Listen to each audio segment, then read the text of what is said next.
नमस्कार, मैं हूं मनमोहित और आप देख रहे हैं प्रेस वार्ता एक नज़र की खास खबर। आपको बता दें कि रोहतक में पत्रकारों को लेकर बड़ा सम्मेलन हुआ, जिसमें पत्रकारिता के भविष्य और चुनौतियों पर खास तौर पर चर्चा हुई। लेकिन इस सम्मेलन में किस तरह की मांगें रखी गई, किन किन मुद्दों पर चर्चा हुई, इन तमाम बातों के लिए इस वक्त मैं सिरसा में हूँ और मेरे साथ बलजीत सिंह एडवोकेट हैं, जो कि वरिष्ठ पत्रकार हैं।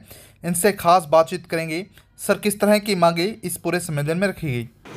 हरियाणा यूनियन ऑफ जर्नलिस्ट का हर साल जो है अधिवेशन होता है और लगभग मुख्यमंत्री ही मुख्य अतिथि होते हैं। 2018 में कुछ मांगें खट्टर साहब के सामने रखी गई थी, जिसमें सबसे बड़ी मांग थी कि पेंशन योजना लागू की जाए। वो उन्होंने तुरंत प्रभाव से लागू कर दी। उस बात के लिए उनका हमने उसी मंच से अभिनंदन भी किया। लेकिन इन 5 सालों में एक पेंशन के अलावा और जो हमारी कई बेसिक नीड्स हैं, जो हमारी डिमांड्स हैं, उन पे कोई ध्यान नहीं दिया गया। एक कमेटी बना के छोड़ दी गई, लेकिन धरातल पर कोई काम नहीं हुआ।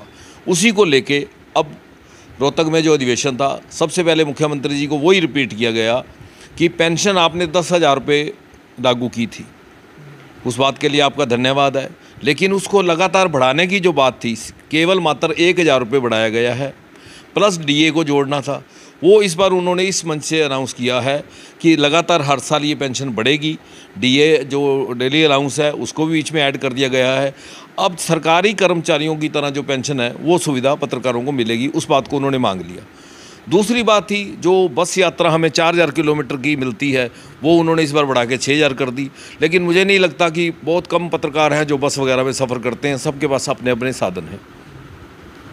अब जो बेसिक कुछ जो और मांगे थी, उसमें सबसे पहली मांग थी कि देखो, सोशल मीडिया का आजकल ज़माना है। कभी ज़माना था प्रिंट का, कभी इलेक्ट्रॉनिक का, आज सोशल मीडिया का ज़माना है। सोशल मीडिया के महत्व को समझते हुए हमारे प्रधानमंत्री नरेंद्र मोदी जी ने अपना यूट्यूब चैनल बनाया है। मुख्यमंत्री जी खुद व्हाट्सएप ग्रुप यूज़ करते हैं। उनको यही कहा कि आप सोशल मीडिया की ताकत को पहचानते हैं, तभी तो आप खुद बना रहे हैं, तो आप इसको मान्यता दीजिए ना। एक मॉनिटरिंग कमेटी बनाइए। हमारे भी कुछ साथी हैं जो बिना जांचे परखे कुछ भी चला देते हैं। यहाँ पत्रकारों की आड़ में ऐसे बड़े जो बैड एलिमेंट हैं समाज के अंदर, वो कुछ ना कुछ ऐसा जो मतलब अफवाहों वाली बात जिसको हम कह सकते हैं, अफवाहों पर प्रशासन भी लगातार कहता रहता है ध्यान मत दें, पर ये अफवाहें आए ही ना। उसका है कि मॉनिटरिंग कमेटी बनाई जाए, एक पूरी समिति बने, पूरी पॉलिसी बने और सोशल मीडिया को बाकायदा मान्यता दी जाए। सेंट्रल गवर्नमेंट तो करने जा ही रही है, स्टेट गवर्नमेंट भी अपने लेवल पे करे, क्योंकि आने वाले जो इलेक्शन है वो सोशल मीडिया ही उसमें प्रभावी रहेगा। और उन पत्रकारों को एक्रीडिटेशन मिले, मान्यता मिले, और उनको सरकार जो प्रिंट मीडिया को, इलेक्ट्रॉनिक को विज्ञापन दे रही है, उन साथियों को विज्ञापन मिले, चाहे वो यूट्यूब है, चाहे फेसबुक है, जितने भी सोशल हैंडल्स हैं, उन सबको विज्ञापन मिले ताकि वो अपना खर्च चला सके। तो किन किन मुद्दों पे सीएम साहब की तरफ से सहमति जताई गई है? उन्होंने कहा, हमने एक मांग रखी थी भी एक्रीडिटेशन कमेटी की द्वारा गठन किया जाए। उन्होंने वो बात हमारी कही है भी एक्रीडिटेशन कमेटी का द्वारा गठन बहुत जल्द कर दिया जाएगा, ताकि पत्रकारों को एक्रीडिटेशन में, मेडिकल भत्तों में और मामलों में जो उस कमेटी के पास जाना पड़ता है, वो जब कमेटी गठित हो जाएगी तो हमारी बातें थोड़ी जल्दी हो पाएंगी। एक मांग मैंने ये रखी थी कि पहले एजुकेशनल टूर चलते थे, हमें ट्रेड फेयर में लेके जाते थे, दिल्ली कुरुक्षेत्र लेके जाते थे मेले में, ये अपने सूरजकुंड मेले में ले जाया जाता था डीपीआरओ की तरफ से, लेकिन अब वो सारी सुविधाएं बंद है। तो उन द्वारा उस परंपरा को शुरू किया जाए। दूसरी एक बड़ी बात रखी थी कि साहित्यिक लिटरेचर पत्रकारों को उपलब्ध कराया जाए। आज किसी पत्रकार को नहीं पता होगा कंदूखेड़ा गांव कौन सा है, कौन से 107 गांव हैं जो हरियाणा ने देने थे और चंडीगढ़ लेना था। क्या हमारा एसवाईएल का विवाद है, क्या हमारा हिमाचल के साथ विवाद चल रहा है, उस सारे का सरकार हमें लिटरेचर उपलब्ध करवाए, ताकि हम अपनी लेखनी को और ज़्यादा बढ़िया लिख सकें। हमें पूरा, जब से 1966 से हरियाणा बना है, तब से लेके हरियाणा का कल्चर, हरियाणा की संस्कृति, हमारी विरासत, इस तरह का लिटरेचर पहले सरकारें उपलब्ध करवाती थी, लेकिन अब काफ़ी टाइम से बंद है। हमने वो मांग की है कि उनको जो है उपलब्ध कराया जाए। दूसरा सबसे बड़ी बात, पिछले दिनों आपने देखा होगा पत्रकारों पर बहुत ज़्यादा हमले हो रहे हैं। इनसे ये मांग की गई है कि पत्रकार पे जो हमला है उसको संज्ञेय अपराध घोषित किया जाए, क्योंकि सरकारी कर्मचारी पे कोई हमला करता है तो वो संज्ञेय अपराध है, गैर जमानती है। तो पत्रकार को भी जनसेवक मानते हुए संज्ञेय अपराध होना चाहिए अगर उस पर कोई हमला हुआ तो। दूसरी जो पेंशन की आपने बात की, मैंने सबसे बड़ी आप बात रखी भी सरकारी कर्मचारी की पेंशन आप 58 ईयर में आप उसको लागू कर देते हो, लेकिन पत्रकार की उम्र आपने 60 साल रखी हुई है, जबकि ऑन एवरेज आप लगाओगे तो पत्रकार तो बाकी आदमियों के मुकाबले में कम जीतता है, क्योंकि उस पर खबरों का इतना स्ट्रेस, इतना दबाव होता है कि उसकी लाइफ ही आधी रह जाती है। तो पत्रकारों की पेंशन आयु की सीमा 55 साल करनी चाहिए। तो सोशल मीडिया का दौर आपने कहा, लेकिन उसमें चुनौतियां सर बहुत हैं, तो कैसे आगे जाके बातें मैनेज हो पाएंगी? देखिए, पत्रकार अकादमी बने। चलो, हरियाणा के अंदर अभी पत्रकारिता का विश्वविद्यालय नहीं है।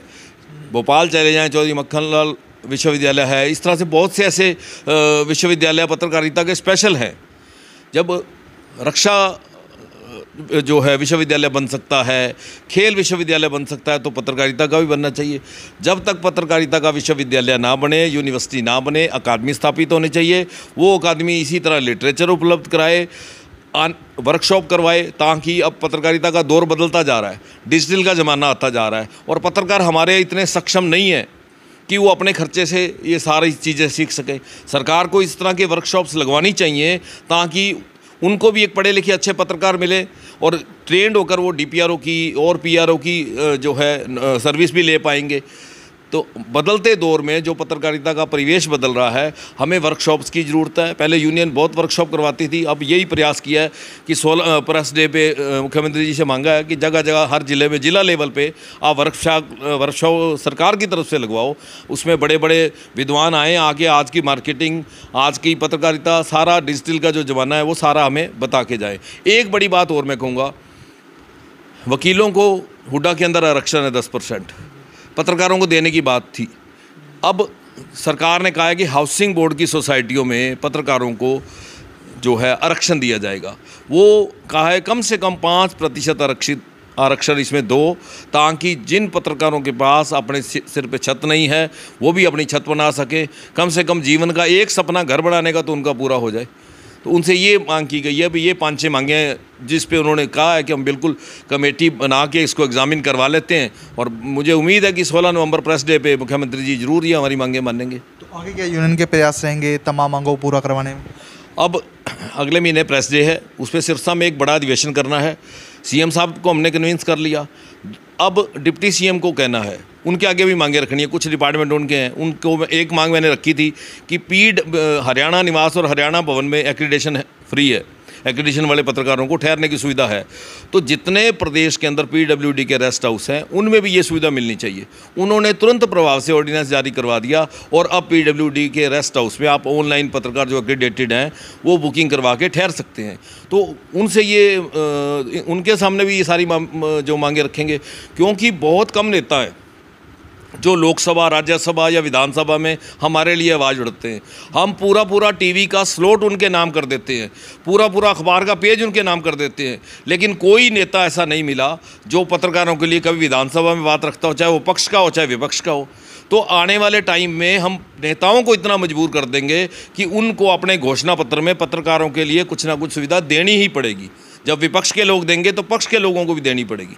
हम यूनियन की तरफ से फैसला किया है, पूरे प्रदेश में 3 या 4 संगठन है, सबकी एक साझी कमेटी बना रहे हैं। बहुत जल्द साझी कमेटी की तरफ से सारे नेताओं को मिला जाएगा और उनको कहा जाएगा कि अपने अपने घोषणा पत्र में पत्रकारों को क्या क्या सुविधाएं देने जा रहे हो वो उजागर करो। तो बिल्कुल प्रेस डे पर बड़ा कार्यक्रम सिरसा में होगा और तमाम पक्ष और विपक्ष के नेताओं से मिला जाएगा और घोषणा पत्र में तमाम मांगों को रखवाया भी जाएगा। तो वीडियो को शेयर जरूर कर दीजिए ताकि अधिक से अधिक लोगों तक तमाम जानकारी पहुंचे। बहुत बहुत धन्यवाद।